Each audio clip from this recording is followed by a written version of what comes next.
Magandang araw sa lahat. Kami nga ay lubos na nagagalak ngayon dahil kasama namin ang ilang kabataan na nagboluntaryong makilahok sa aming mga activity para sa aming mga rescued animals. Ang activity ay sinimulan sa pamamagitan ng paglilinis ng aming lugar.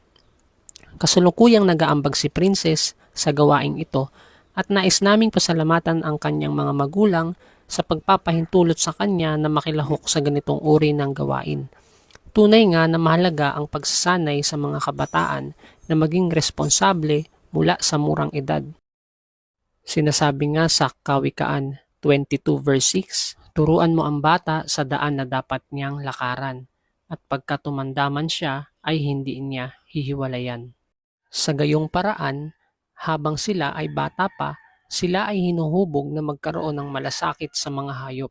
Ito ay upang sa kanilang paglaki, ang ganitong uri ng ugali ay kanilang madala at maipapasa rin sa kanilang magiging mga anak. Bago nila paliguan ang mga aso, ay gusto muna nga nila itong ipasyal para naman magkaroon sila ng bonding at upang maiwasan na mailang ang mga ito. Naging isang kasiyasiyang karanasan nga ito, hindi lamang para sa mga kabataan, kundi maging para sa mga aso. Sa maikling panahong ito, napagtanto nila ang kahalagahan at responsibilidad na kaakibat ng pag-aalaga ng mga hayop. Naging isang makabuluhang karanasan nga ito na nag-udyok ng positibong pagbabago sa perspektibo ng mga kabataan patungkol sa pag-aalaga at pakikitungo sa mga hayop.